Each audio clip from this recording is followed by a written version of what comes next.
Assalamualaikum warahmatullahi wabarakatuh. Selamat datang kawan-kawan semuanya di channel Ngobrol Horor atau channel Ngobrol ini.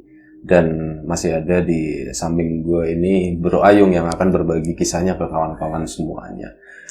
Apa kabar Bro Ayung? Alhamdulillah baik ya. Jadi langsung aja lah, monggo, waktu dan tempat dipersilakan buat Bro Ayung untuk menceritakan apapun itu yang berbau horor gitu ya Bro Ayung. Monggo. Baiklah, terima kasih atas kesempatannya lagi-lagi ada kami berdua. Semoga nggak mau bosenin ya Bi ya. Amin. Semoga masih tune selalu di ngobrolin yang horor-horor. Hanya apa kawan-kawan dulu. Assalamualaikum warahmatullahi wabarakatuh. Waalaikumsalam. Bismillahirrahmanirrahim. Apa kabar kawan-kawan ngobrol semua? Semoga semua dalam keadaan baik, sehat dan selalu bahagia tentunya. Kapanpun dan dimanapun saatnya. Selamat datang juga untuk teman-teman yang baru mampir, teman-teman yang baru mampir di channel ini ya. Semoga betah dan menghibur juga. Betul, terhibur gitu. juga. Ya. Baik Bro Ayung, ada cerita apa nih? Baik, ada sebuah cerita. Ya. Ada sebuah cerita datangnya kayak atensi ya Bi. Jadi ada cerita itu dari teman, masih sepantaran aku yang biasa nongkrong, tapi ini dari saudaranya. Cerita itu dari saudaranya. Sebut saja namanya Mbak atau Ibu Hartati lah ya. Hartati, perempuan 40 tahun. Dia itu anak bontot dari 8 bersaudara katanya. Berarti barapnya itu udah tuir ya. Bahkan diceritakan katanya yang sisa masih cuma 6, masih sehat hidup lah ya. Ya hidup tapi ya kadang orang kan ada sakitnya gitu. Itu aja udah tua kakak-kakaknya. Tapi nggak tinggal di situ, jauh-jauh luar kota gitu. Yang lain sisanya udah meninggal semua. Cuman yang bikin ya spesial gitu ya, mamanya justru masih hidup. Masih sehat, masih ladak Bi. Iya. Masih ya enggak nginggung dungluk bungkuk kayak tua, mbah-mbah banget, buyut-buyut, tapi masih ikut ngaji, pengajian ibu-ibu kayak gitu. Cuman matanya kurang awas, kalau mulut awas. Apalagi kata teman kalau lembaran masih awas banget. Iya. Set gesek gini aja tahu gitu. Kadang-kadang kan sakit, orang tua sakit, nanti kerabat yang masih saudara tunggal putu apa datang kayak gitu kan. Wah, primen sakit apa? Cepat sembuh ya apa? Yang nggak tuku kinang, ini buat beli kinang. Tanding sakit kayak gitu, Bi. Masih sering. Baru nyentuh doang udah langsung tahu gitu ya. Tahu. Apalagi 20. Sakit aja dipersoalkan. Cuman kalau dikasih duit sekarang gatur pasti. Iya, duit baru ini sih kira gitu kan. 75. Aduh angel. Ya jangan gibahin enggak siap Bi. Itu mah buat intermezzo aja ya Bi. Terus tinggalnya Mbak Hartati itu di rumah jagain mak. Kalau suaminya kan usahanya kayak semacam punya gerai tapi pakaian gitu di daerah Semarang. Nah, tumben enggak Jakarta. Adalah asli Jakarta, Semarang. Jadi bongkar. Seru. Ya, aslinya Jakarta teman-teman asli semua. Nah ini di Semarang-Semarangin aja wis. Bebas kalau di ngobrol. Bebas suka-suka gitu ya. Suka-suka aja, yang penting ceritanya gitu kan. Nah, ada masalah waktu itu ikutnya kayak Bibi lah. Saya ketemunya pernahnya manggil si Mbak Hartati, Ibu Hartati itu Bibi. Itu siapa temanku. Jadi ada masalah waktu itu di keluarganya. Jadi orang yang ya mungkin masih ada kerabat atau adiknya si emaknya gitu ya. Ya pamannya Bu Hartati atau apa. Dia itu ngusut-ngusut waris, Bi. Ngusut-ngusut waris. Dan memang hitungannya masih ada jatah kayak gitu. Tapi kan itu hal yang nggak pernah diomongin selama ini. Sementara katanya pengen dijual, alasannya sih masuk akal. Ada anaknya lagi sakit keras, butuh pengobatan sampai ke Semarang, ini baru asli. Sampai ke Semarang, harus inilah pokoknya butuh banyak duit, udah entek-entekan kayak gitu. Jadi harus jual tanah tersebut. Yang bikin ini kan posisi waktu itu posisi waktu itu ya bibi saya Hartati itu nggak di rumah. Dia itu lagi nusulin suami, lagi ada di Semarang. Jadi posisinya ada di Semarang. Si ini tato datang pamannya gitu kan. Pertama dulu sih memang pernah beberapa minggu yang lalu ketemu sama Bu Hartati. Tapi kan nggak terlalu seserius itu Bi, baru ngomong-ngomong doang. Nah pas udah dia ke Semarang, tato pamannya ya Udin lah. Nah, sebut saja namanya Udin itu datang, paman Udin, Man Udin itu datang nemuin ibunya. Wong tua kayak gitu yang nggak ngerti, ngertinya dipecingi, medang ya gawe dewek gitu bikin sendiri. Utak tutuk lah udah. Kurang ngerti Din, gitu. Saya nggak tahu. Kalau waris iya kasih nengar apa ya? Itu yang di depan. Pandutul ya hakmu. Anakku insya Allah wong garing telung iji, tinggal 3. Ya apa jare, dan mereka tahu itu ada warismu walaupun nggak banyak. Tapi kan surat Din. Nang dia, kader sendiri, suratnya nang dia. Rame akhirnya ini makin si Udin, paman Udin makin benar-benar tercap butuh, ngomongnya agak keras, tetangganya dengar. Kenapa man kayak gitu, ada apa gitu kok. Kalau si Mbah itu memang kurang, kadang-kadang inget-inget enggak, terus pikun gimana gitu. Enggak, saya mau jual rumah apa mau jual pekarangan depan, ditanyain sertifikatnya kader. Tadi katanya sorokan di dalam dicari nggak ada, ini nggak ada, kayak di kerjaan ya semis katanya begitu. Aslinya nanti iya lagi ngomong sama tetangga, iya nang Hartati. Jadi waktu itu mau didaftarin apa, nyampe dibawa ke Semarang. Nang Hartati. Oh ya wis telepon baik kalau kayak gitu. Ngomong sing mau yuk kayak gitu. Lalen kok katanya gitu, lalen. Akhirnya nelpon. Mana yang baik sing telepon aku aja. Memang kualik di sisi ngomong kayak gitu, kan ngomong nggak pernah di sisi ngomong. Ki wis nyala, wis. Ti kone nang endi ti? Halo kaget bi. Apa mak? Gitu kan ada suaranya. Kone nang endi balik ti? Ning telepon yuk, ning telepon mau ditelepon. Itu pengasannya ada suaranya pulang. Oh iya, loudspeaker gitu ya. Iya kayak hilang-hilang ki, malah lihatnya ke pintu depan bukannya ke telepon. Kan kaku ya. Sering ngomong tuh ki ning nang kene itu telepon dilihatin merosak kencang banget mama. Udin jaluk sertifikat gaumene saiki. Sertifikat apa? Akhirnya, mana aku tak ngomong yuk, wis nyong baik, nanti mana medang, so tahu bi, bawa ke sini sekarang, ma, aku ning Semarang, aduh, mas saiki gimana? Emang ada suratnya, ada mas suami, tinggal tak bawa pulang, tapi saya ada perlu yang nggak mungkin balik dalam waktu semingguan. Si primen, wong kon giana jere katanya ini ada. Bawa sini pulang sekarang nggak ngerti kalau itu ditelepon angel lah. Akhirnya yuk mana sih yuk. Wong lagi kandek lagi ada cerita malah di sini gitu. Apik temen ya din gue aran apa? Ambil mana kawan ngomongnya angel, ngomongnya susah gini. Mendingan kamu bisa bawa pulang itu. Nggak bisa man, kalau mendingan tolong sabarlah semingguan saya urusan sama suami selesai baru saya bawa pulang. Ya di ini aja ya bukannya saya, tapi saya darurat. Apa ya dikirim versi apa tuh? Pos atau apa? Iya dipaketin bahasanya. Ya wis. Tapi apa itu surat kayak gitu aman? Ya apakah di dalamnya apakah yang penting bisa nyampe ke sini bukan saya buru-buru ini ya maaf. Ya wis man nanti saya kirimin. Wis itu.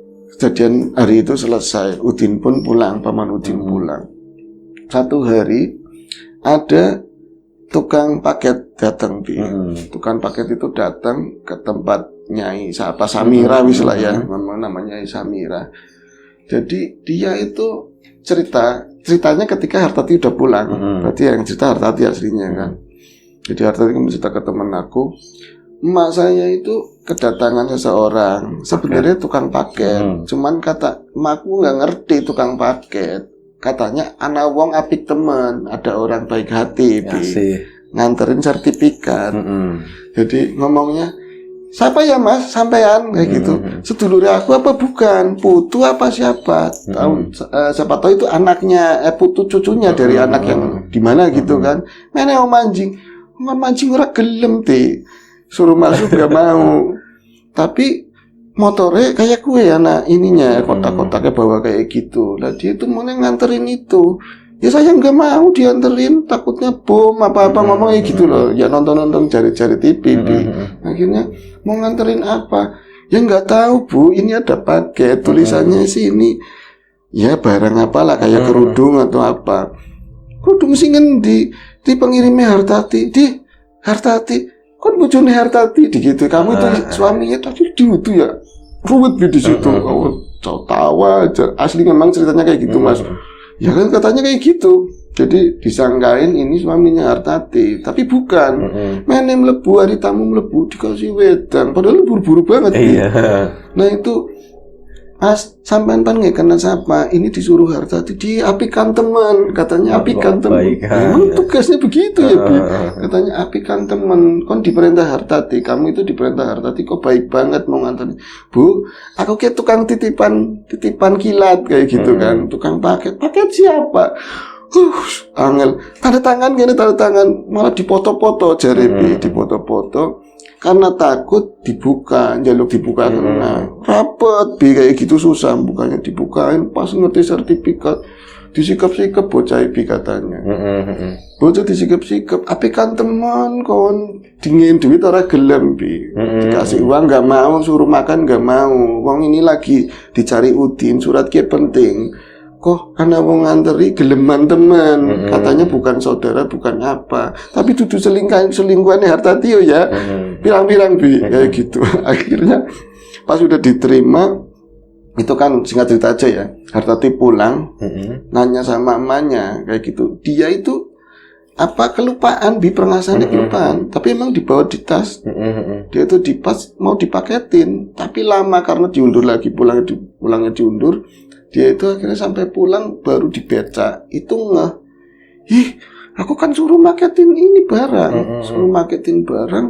ya Allah, Udin pasti nungguin, itu ada seminggu lebih, dan dia untungnya dibawa di tas, aku nanti didamprat diomong yang nggak enak kayak gitu kan, ke rumah itu langsung ini ngomong sama mamanya, kon wingi ngomong siapa men kayak gitu loh, sedulur. Kayak siapa nih kawan? Apanya kamu? Kok bisa nganterin sertifikat ke rumah kayak gitu? Sertifikat siapa mah? Wong lanang gagah kok, nganggo motor itu pakai motor paketan gitu. Tapi nganterin sertifikat. Sertifikat apa? Orang saya aja kelupaan ini ke bawah di tas.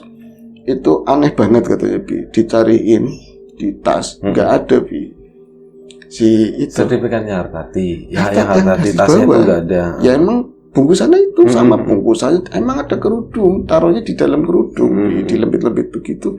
Mak, konsipan nggak apa-apa nggak apa koronyong kayak gitu loh. Oleh-oleh Hendi ngulit suwe temen ning tasnya cilik, tasnya kecil kok lama banget nyariinnya. Udah nyariin itu penasaran, nyariin paketan gitu kan, ternyata mak bungkusnya anak beli Yambu nang buri itu nggak berani, katanya Hartati nggak berani mak di sertifikatnya karena emang udah diambil sama Udin kan. Bungkusnya mana itu ke belakang persis katanya. Bungkusnya itu emang yang dibikin Hartati. Tulisannya sama, coklatnya ya gedenya kayak gitu sama. Memang sobekan tapi untungnya belum dibakar. Sertifikatnya akhirnya udah dikasih. Udah nyampe telepon langsung. Mang Udin, iya wis deh, lagi diproses katanya. Kok bisa kayak gitu? Dia plong-plong, emang pulang sendiri nggak sama suami. Jadi Hartati itu nggak merasa pernah memaketkan itu, nggak pernah merasa itu sampai gitu. sama sekali. Dan dia itu akhirnya telepon sama suami juga kaget, masa kayak gitu? Oh iya Bu, aku aja mau ngomong paketan. Ya ini Pak kejadiannya kayak gitu. Nah, yang maketin siapa? Orangnya begini-begini, baru dia diingetin apa hubungannya ya, Hartati sampai pusing, malamnya dia baru dia memang pernah punya kenal seorang tukang paket. Tukang paket ya beda kampung, tapi adik kelasnya, berarti dia punya teman sekolah. Itu anaknya teman sekolahnya kayak gitu. Jadi tukang paket kayak gitu loh. Kalau main di kampung kadang-kadang sering lihat anakmu mana gitu kan. Saya jadi tukang paket kayak gitu kan, kehidupannya melasi tapi anaknya baik kayak gitu. Nah dia itu pernah nggak ngasep, nggak kerja lama, terus Hartati kan punya duit nah itu mau pinjem si tadi ya ibu-ibu tadi temennya Hartati, nggak usah pinjem buat berobat apa itu dikasih sama Hartati buat berobat tadi ya tukang paket tadi, sebut saja namanya siapa lah, Iwan. Lagi sakit waktu itu, dan ternyata bukan cuma sakit itu aja, yang Iwan anaknya juga memang sakit juga, lagi banyak masalah problem di situ. Saya waktu itu ngasih, kata temen ya, itu nyampe mau 10 jutaan. Saking dekatnya sama temen tadi. Itu nggak dihitung utang, Bi. Nah, ternyata usut punya usut. Karena ini jangan-jangan tukang paket itu dari ciri-cirinya yang diceritain sama ibunya. Ngelari itu bahasa sininya sana. Ke klarifikasi ya ke sana. Ke temannya itu ya. Malam katanya. Bibi saya itu malam-malam ke sana, minta antar ke sana itu nggak pantas main lah. Saking penasarannya. Itu di sana ketemu itu temennya itu langsung sedih, Bi. Ya nangis lah, meluk-meluk kayak gitu. Anaknya udah nggak ada. Ternyata anaknya udah nggak ada. Jadi ada kecelakaan. Ada kecelakaan saat dia bekerja. Saat dia bekerja dan harinya persis katanya mamanya lagi nerima paket itu. Katanya begitu. Jadi Hartanti itu nggak bisa cerita ke temennya kalau ada paketan itu ngomong setelah 40 hari baru cerita. Ya jadi nangis-nangis lagi, kumpul-kumpul. Ya Allah, kok bisa kayak gitu ya Mbak? Ya ampun, mungkin dia sayang sama kamu kayak gitu, pernah dibantu atau apa. Mamanya diceritain nggak ngerti. Maksudnya primin sih kayak gitu. Wis mati dan ngirimi anaknya siapa? Wah, bules bingung jelas kayak gitu muter-muter. Tapi itu benar-benar saya itu setelah pulang dapat cerita dari emak, hari-hari nggak pernah ada ngelihat. Saya cuman hari-hari setelah itu loh datang ke tempat istrinya ya, kan rumahnya udah sendiri, sering ngasih baju apalah kayak gitu, didukung. Terus lanjutin hidup, yang udah meninggal dia orang baik begini-begini. Nah 40 harinya baru saya mimpi pas malam 40 dan saya di sana pulang-pulang mimpi ketemu sama si Iwan, almarhum Iwan. Katanya dia cuman makasih itu doang, ngucap itu makasih, tapi mukanya katanya bersih banget, kayak orang baik lah gitu, mukanya bersih banget. Dan dia cuman Bi nanti minta doa ya, Fatihah, minta Fatihah kayak gitu doang, Bi, jangan lupa sama saya kayak gitu. Ya diceritain lagi sama ibunya, nangis lagi gitu, Bi. Ceritain ke maknya enggak tetep ya. Ucap wong kena wong mati primen, wong kena jago, tapi ya ora gelem medang. Enggak mau medang. Dikasih duit juga enggak mau. Tadi suruh makan enggak mau. Berarti anggar wong mati teh emang ora butuh duit ya, Ti. Bukan emang enggak butuh duit, mau tukang paket emang enggak menerima kayak gitu. Paket siapa mbules ora genep gitu. Tapi akhirnya tanah itu kan artinya enggak kewirangan dong. Orang tuanya enggak kewirangan. Tanah itu bisa dijual dan bisa buat berobat si pamannya itu anaknya sembuh, ya kayak gitu loh. Akhirnya yang saudara yang udah jauh bisa nyambung lagi kayak gitu. Nggak panjang diceritain, seperti itu aja. Udah tambahan lain. Oke, udah segitu ya. Iya. Oke, baik, terima kasih. Mungkin salah satu cerita terpendek dari Ngobor ya. Betul. Tapi nggak apa-apa. Cerita ini kalau menurut gue pribadi sih penuh misteri dan pastinya ada syarat makna di sana. Kebaikan akan dibalas dengan kebaikan itu tadi yang nggak disangka-sangka sama sekali ya. Kelihatannya remeh tapi masalah sertifikat ya. Kalau telat, seandainya telat itu kan bisa nanti anak pamannya namanya orang sakit gitu kan. Betul, bisa. Itu bisa terjadi sesuatu yang buruk, tapi ternyata itu datangnya tepat sesuai waktu, bisa dijual, bisa buat berobat kayak gitu sih. Oke, baik, segitu aja ceritanya. Semoga kawan-kawan semuanya tetap di rumah tetap terhibur ya. Benar sekali. Doa terbaik dari kami untuk kawan-kawan semuanya, semoga dimudahkan dalam segala hal, termasuk kemudahan dalam hal rezeki. Siapapun sekarang yang lagi sakit, semoga segera diberi kesembuhan. Siapapun sekarang yang masih sehat, semoga tetap dijaga kesehatannya. Sampai jumpa di episode Ngobrol Horor selanjutnya. Jaga kesehatan kawan-kawan semuanya. Assalamualaikum warahmatullahi wabarakatuh. Tambahan sedikit boleh? Boleh. Yang bikin keren dari cerita ini, Bu Hartati punya anak, jandanya itu nikah sama anaknya Bu Hartati. Nggak ngerti. Bu Hartati itu punya anak laki-laki. Istri dari Iwan. Mantan istri dari Iwan Sedokam Paket akhirnya dinikahin sama anaknya Hartati. Jadi mereka emang indah wis ceritanya. Bagus ya. Itu aja sih tambahannya. Oke. Udah ya, kita udah salam tadi. Dadah semuanya. Bye-bye.